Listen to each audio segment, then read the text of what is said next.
Berikut adalah demonstrasi kontekstual modul 1.3 atas nama Marcelia Alexandra.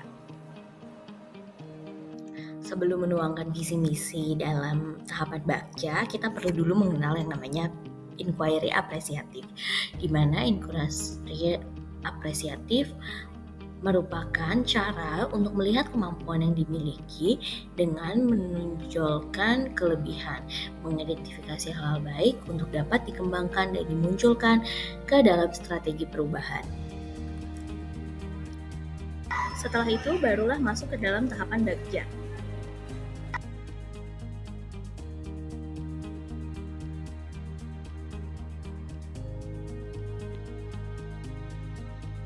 Dari visi tersebut, komponen yang saya ingin highlight dalam tugas kali ini adalah kecakapan, di mana kecakapan abad 21 yang akan saya highlight adalah kolaborasi, kemampuan berpikir kritis, dan kecakapan dalam penggunaan teknologi.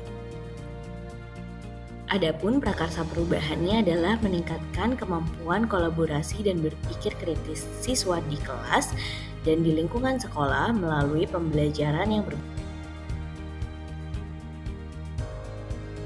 Tahapan pertama yaitu define, yang artinya saya membuat beberapa pertanyaan seperti yang dapat dibaca di slide, lalu kemudian saya rumuskan tindakan.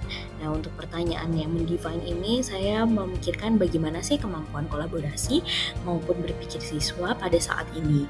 Kemudian bagaimana sih pembelajaran teknologi sejauh ini, apakah penerapan teknologi sudah memberikan dampak yang positif.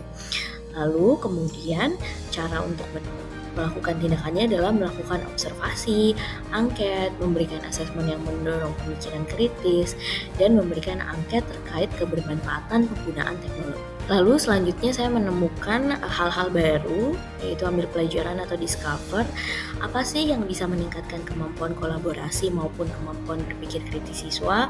Lalu kemudian bagaimana caranya agar teknologi bukan hanya saja menjadi pengganti kertas, tapi juga bisa menjadi alat bantu pembelajaran yang bermakna. Lalu kemudian program apa sih yang bisa mendukung kemampuan kolaborasi dan berpikir kritis, sehingga saya melakukan tindakan yaitu menyusun skema pembelajaran berbasis proyek yang dibuat secara berkelompok, lalu kemudian meningkatkan kemampuan berpikir melalui proyek yang berbasis kelompok juga, itu bisa diterapkan secara mandiri.